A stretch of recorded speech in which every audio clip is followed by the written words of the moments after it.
Morning, friends. It's Katie Steinberg down here at the beach in Ormond, and here we go. The sky looks pretty this morning, though I don't see our friend the sun yet, so we'll see if she makes an appearance while we have our chat. But I had a realization this morning about burnout, and I think it's a thing that creeps up on you. And I think it's a thing that there's a lot of shoulds around, or shouldn'ts, right? Like, I can't afford to be burnt out right now.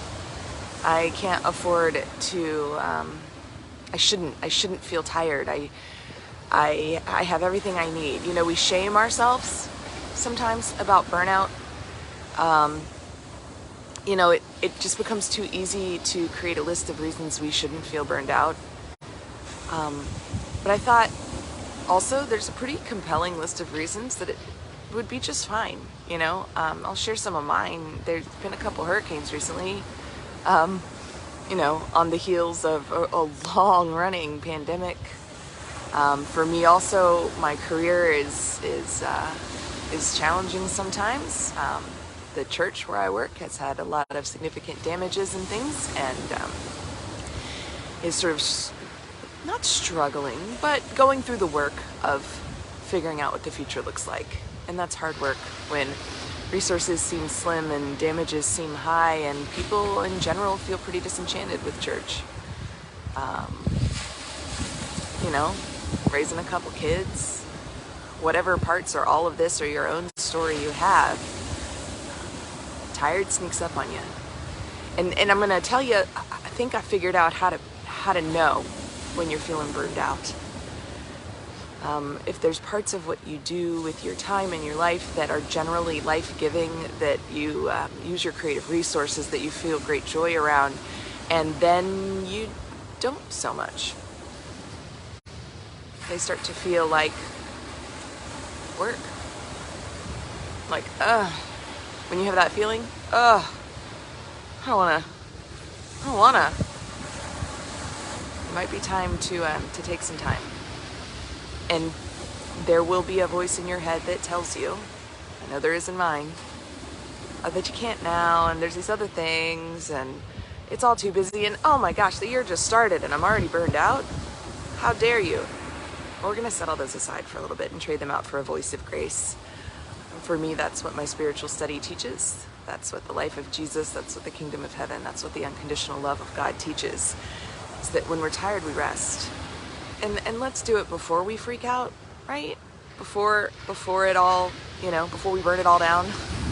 Because we're so burnt out and so frustrated and so exhausted that there doesn't seem to be any other choice. So if you're finding yourself close to that edge, why don't you get out a calendar today? Or whatever your system is for figuring out when you can take a breath and take a break, and put it on the calendar. Give yourself something to look forward to, and some time to catch your breath. Because no matter what your reasons are why you shouldn't, if you're tired, the answer's still rest. If you're a little burnt out and your creativity isn't coming, the answer is still rest. If you're feeling overwhelmed, if it all seems like too much, if you're not taking joy in the things that you normally take joy in, the answer is still rest, and the why doesn't really matter. So that was the filter kicking in. So friends, that's the message for today. If you feel yourself, your toes dangling over the cliff of burnout, or you just even see it in the distance, do something now to care for yourself. You are your most important asset and resource and gift to the world. So tend it well. We need you.